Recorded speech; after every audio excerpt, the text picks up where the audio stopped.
If you're joining us today, especially if you're a competition coach, then I bet you're wondering, I wonder when she's going to share those World Championship notebook pages. Or I really hope she gives us the template or the formula that she used when her team won the US Open this year. And honestly, I get it.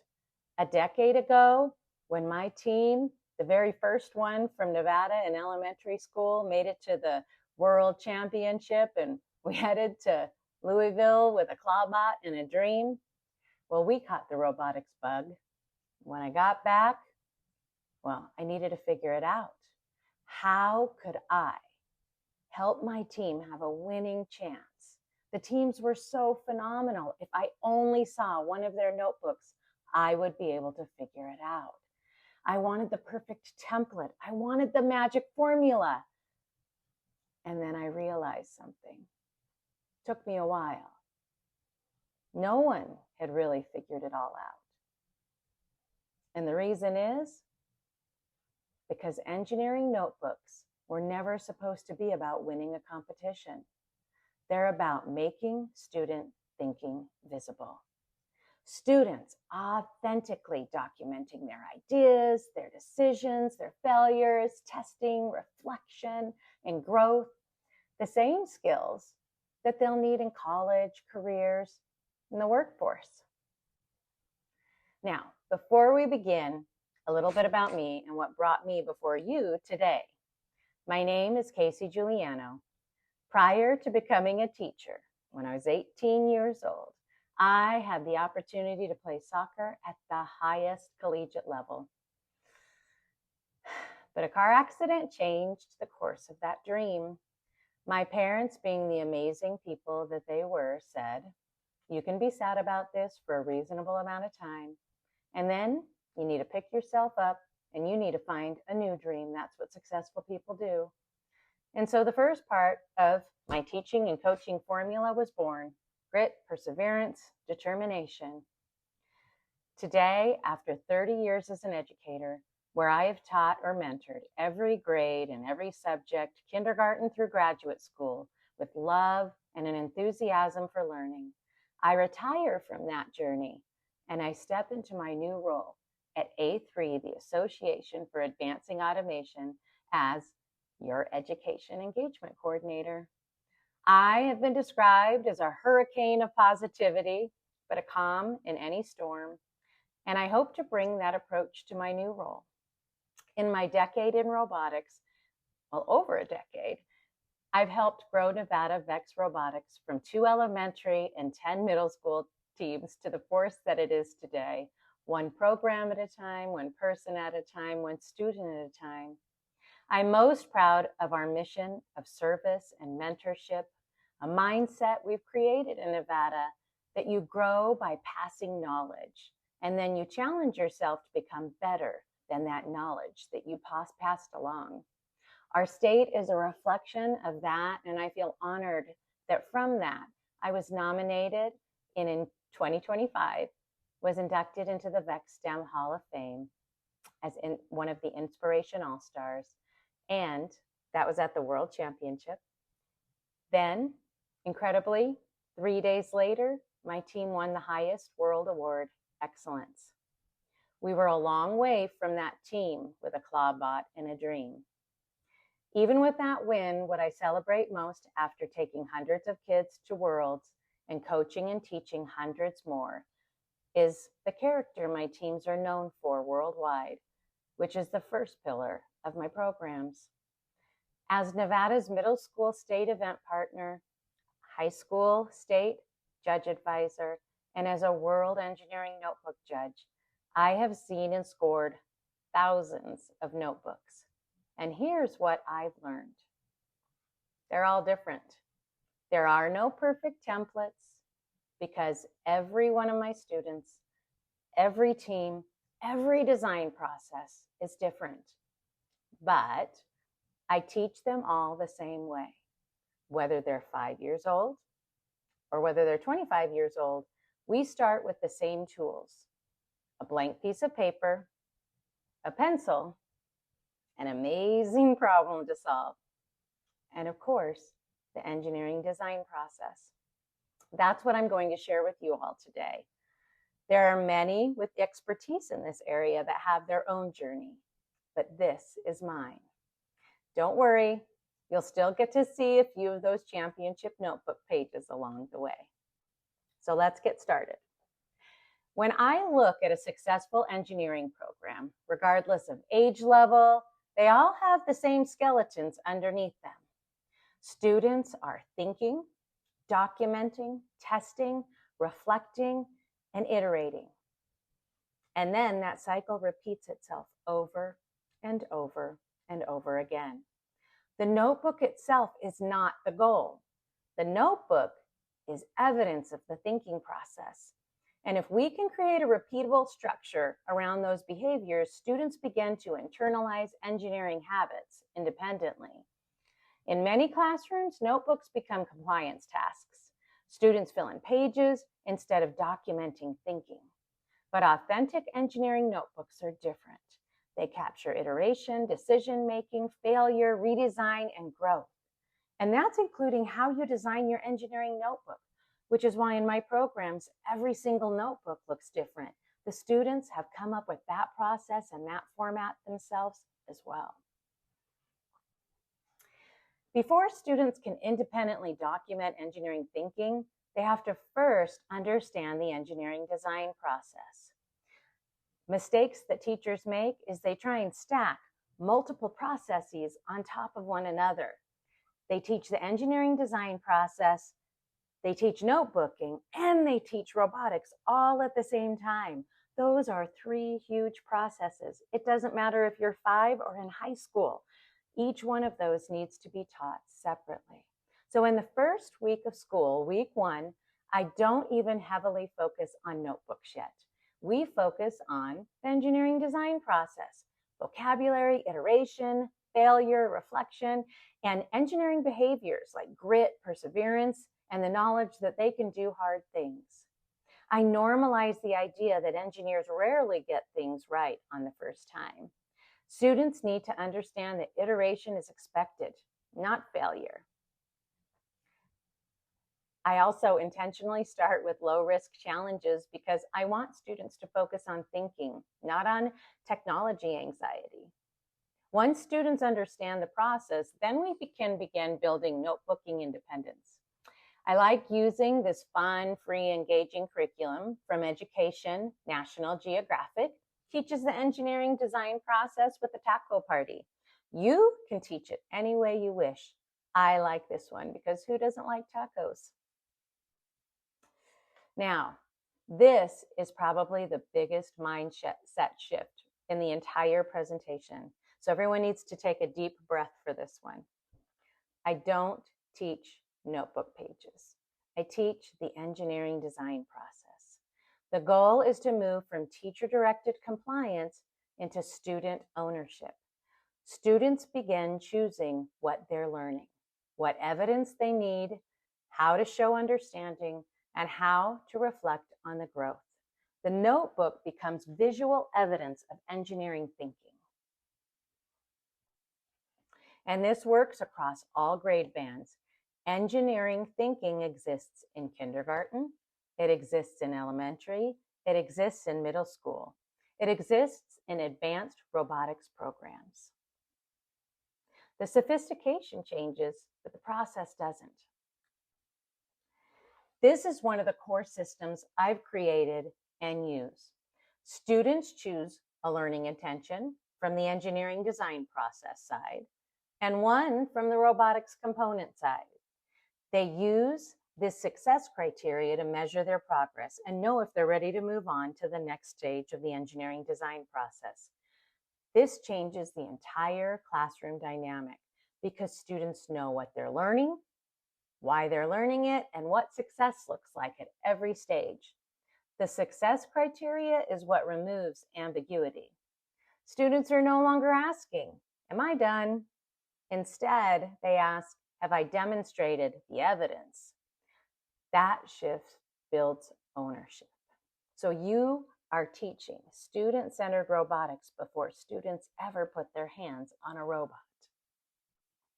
One of the biggest mistakes educators make, if you haven't already figured it out, is giving students polished templates.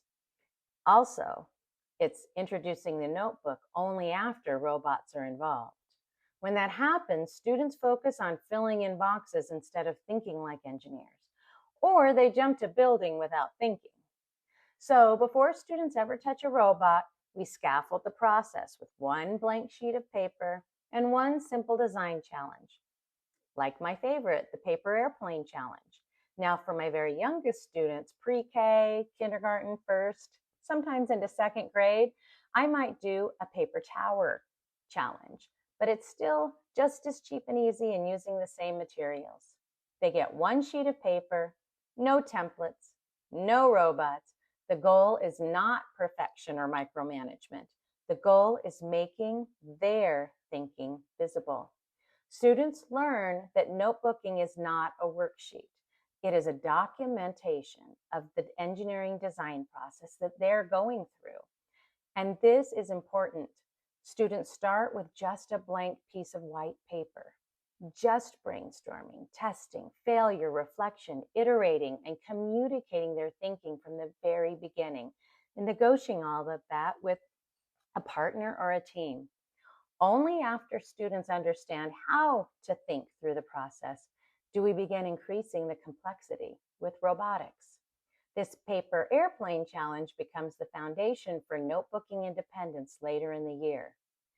During this process, you want to celebrate both wild successes, but you want to celebrate the epic failures as well. One of my core teaching philosophies is this. I spend the first day of school teaching kids why they come to school or why they may come to a program and what learning is. So one of the things that you come to when you are in any learning situation is when you're learning, you're failing. That means you don't understand how to do it. When you're learning, you don't have a clue. So you're probably failing somewhere in the process. Now, when you have a process down, you have all the steps. The next stage that you come to, that's the first part is the learning part. The second part is practice. Once you understand how to do something, then you're practicing that thing. And that builds muscle memory and habit, and it helps bring things into your long-term memory. So you come to school or you come to learning to learn and to practice. And if you're learning, you're failing. And if you're not failing, then you aren't being challenged. That is a sure sign that you have a student in your classroom that is not being challenged. They never fail. So celebrate those successes and epic failures, because epic failures mean that you're in the process of learning, and that means great things are about to happen. Now, remember, do not hand them in a box to fill out, a template, because engineers do not all think the same way.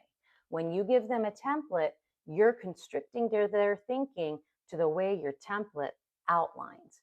Everybody thinks differently, so they need to create the structure for their thinking. Every team works differently, even in different scenarios. A student may work and think this way with this partner, but they may think in a whole different processy with this partner. It's all different. No boxes. The goal is not copying a format. The goal is learning how to organize and communicate your thinking. It's really messy at first. At first, we do this together, and I use the me first, then you model. I do, you do. I model the questions. I model the reflection. I model the testing language. Over time, students internalize the process and begin making these decisions independently. This is part educators often skip. And I'm going to look really closely at you, especially you secondary teachers, high school, middle school, late.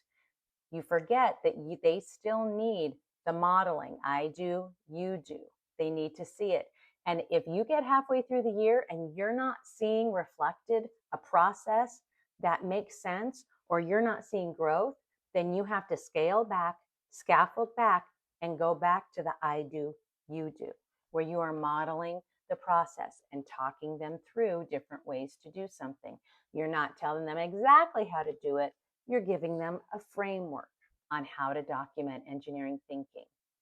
But so before independence, we model the thinking in the process together. We're not teaching students to fill out templates. We're teaching them how engineers justify decisions. This is where scaffolding becomes critical. We can't expect students to independently document engineering thinking if we've never modeled it. So before releasing independence, I model decision matrices, pros and con charts, evidence-based reasoning, justification of choices. So that's the section that we're looking at right now, is selecting the best solution to the plan. So those would be all of the things on this page that I would be modeling with students. And that way, when they're in the process with their partners, they get to choose which process to use. And so they'll have lots of examples, and then based on what their thinking process is, they can choose. The important thing is that they also add evidence to justify their decision. Modeling develops independent engineering thinkers. So for example, on this one, in this notebook, why was one drivetrain selected over another? If you take a look here, they have their decision making, they made a matrix, and over here up at the top, it says that their learning intention is brainstorming and drivetrain. So I'm assuming that on this other page, they had their brainstorms. And in fact, I know what is there, but they never switched over here to understand what their thinking process was. If you look up at the top by the date, they put LI, their learning intention was brainstorming, when clearly they're in selecting the best solution. So that's something I would want to talk through with them. They are talking about their drivetrain though. So how they know that they can move on is they go through this last column, which is the success criteria. And in that last column, it says, I can clearly explain why my solution was chosen. I can outline a plan for implementing the selected solution, and I can justify each step in my plan by explaining my reasoning. And once they have done that, they're ready to move on. Now, when I'm at these beginning stages, I do not let them move on. We do something really powerful, and that is the weekly 5-minute notebook talk. And it says weekly 5-minute talk, but it's not really weekly. The reason I put that in there is that if you don't have some kind of a touch point, then a team can go week after week and you've never met with them. So I need to meet with each team at least every week, but they should be moving through the process much quicker than that. What my students do is they have a piece of paper, and one side is green and one side is red. And when they're ready to meet with me, then they flip it to green, and that lets me know they need me to come over to do a check-in. And that's a notebook talk. Really what that is a feedback talk. And while I'm over there, whatever their learning tension is on both the component and on the engineering design process, they're explaining their thinking. They're justifying their iterations. They're reflecting on their next steps, and they're proving to me that they have the success criteria required in both their component and their design thinking to move on. This is done very intentionally at the very begin stages, especially during this paper airplane challenge, so that they understand all of the things that they need to have in order to move forward in the design process. That feedback happens before grading. This stage would be considered for you teachers the formative grading stage. The summative would be the grade on the notebook at the end. Each engineering design stage would be part of that engineering summative grade if you are putting a grade on something. You can use whatever rubric tool that works for the developmental needs or requirements of your program, depending on what competition that you're involved in. If you're not a classroom teacher, that's the rubric you will use. It doesn't matter what competition series, it doesn't matter what you're teaching, it doesn't matter what tool you use. As long as it covers the engineering design process, as long as it covers the components that you're teaching, then it covers everything that you need to focus on. Your learning intention should match that as well. Now, what you're seeing here is growth over time. Students begin setting goals, tracking progress, reflecting, planning, revising, and documenting independently. And the really important thing is these notebooks are not perfect. Some are messy, some are highly visual, some are data heavy, some are reflection heavy, and that's okay.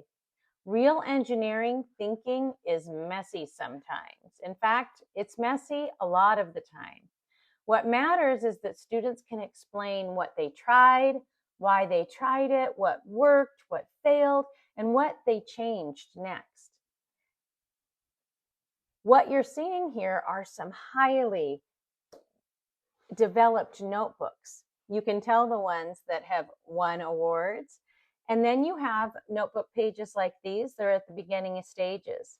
Oftentimes, students don't have a lot of organization to their page. You can see that some use a full page and then they use lines to divide their thinking. Some have folded their pages into fourths.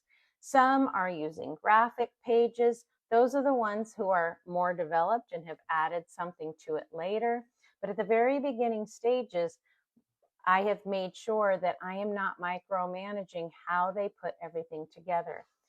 But if I can't clearly see what stage of the engineering design process they're in or what component it is that they're working through, then we have conversations about how they might organize that in a way that is easier to follow the next time.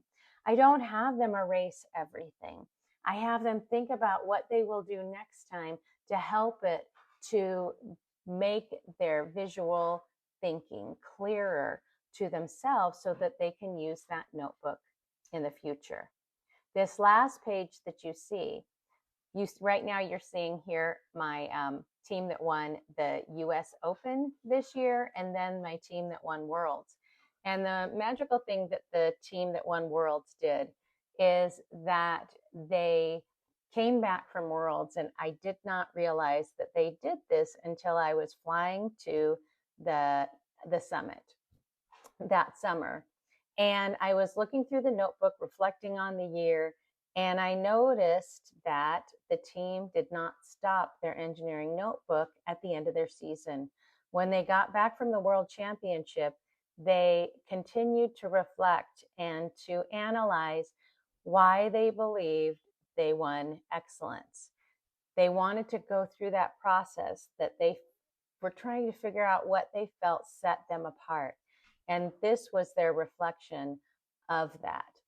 Through all of their failures, through all of the struggles that they had, what really stood out to this team was that they struggled together, they failed together, they thought together.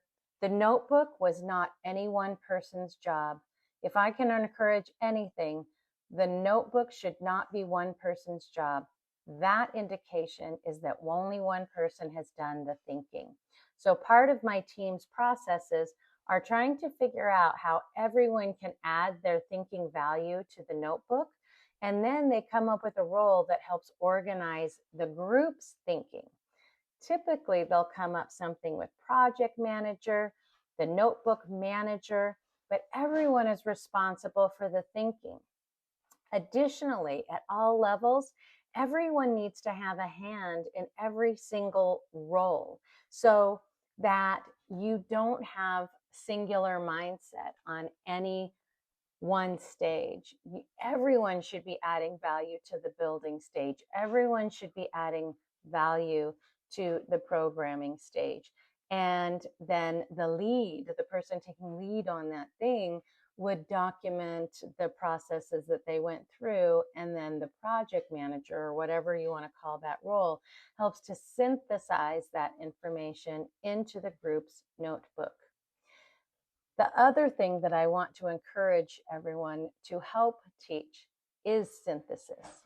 If your team ends the season with 900 pages, that team is having a difficult time synthesizing their information and clearly documenting their thinking in a way that truly captures the step-by-step process. That means that they haven't organized their notebook or found a system that clearly takes them through iteration and reiteration. Some of the best notebooks that I have judged for an entire season have been 200 pages, 300 pages, and they've also gone through multiple design cycles, but they have a precision of language and they're able to synthesize their thinking clearly. They focus on tests and setting goals based upon their failures. There are so many additional lessons that I could go through on each engineering design process. And based upon all of your feedback, I know that more is needed and we're working through what that looks like. I'm excited to think through those systems and to share more with you on specific parts of the engineering design process, as well as how we teach components of robotics in a very systematic, separate way as well. All of those things are what bring together a good, solid engineering design process. But this just gives you a brief interview and a quick half-hour encapsulation of how I get kids started notebooking with a piece of paper, a pencil, a problem, and the engineering design process. At the end of the day, student-centered engineering notebooks are not about producing perfect pages. They're about producing reflective, resilient, independent thinkers. When students learn to think critically, justify decisions, communicate ideas, and iterate through failure, that's where authentic engineering learning happens. Thank you so much for being here today. If you would like, please feel free to ask questions in the comments, but just know every single step of the engineering design process is another lesson and course that I can teach. I've done many, many professional developments on each stage of the engineering design process. What does it look like to teach brainstorming? You're just not born with it. You have to teach it, and there are many, many strategies. Every single stage is that way. Every component is a different lesson. So we're working through how to bring that information to you so you can help your students into the workforce, which is what our ultimate goal is. The winning is fun, but we're helping to create engineers. Have a great day, everyone.